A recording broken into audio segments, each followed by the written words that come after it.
दिल्लीमध्ये विद्यार्थी उपोषणाला बसले होते। त्यांच्या भवितव्याचा प्रश्न होता।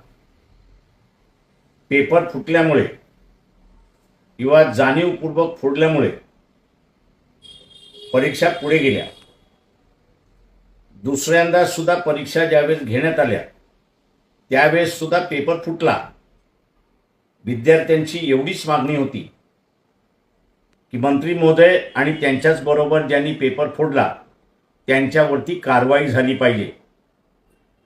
त्यांच्यावरती कारवाई तर झालीच नाही, पण RSS BJPच्या शासनाने विद्यार्थ्यांवरतीच कारवाई केली, अमानुष कारवाई केली, न सांगता येईल अशी कारवाई केली।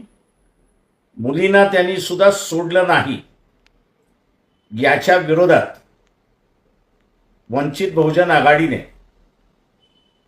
दिल्लीमधल्या घटलेल्या घटनेचा निषेध आणि महाराष्ट्रातील जनतेचाही निषेध आहे हे दर्शविण्यासाठी 23 तारखेला बंदचा कॉल देण्यात आलेला आहे।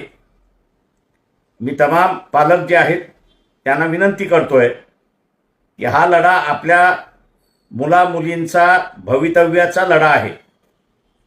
तेव्हा 23 तारखेला आपण आपल्या मुला-मुलीला शाळेत न पाठवता आपला निषेध व्यक्त करावा हे आवाहन मी आपल्या सगळ्यांना करतोय।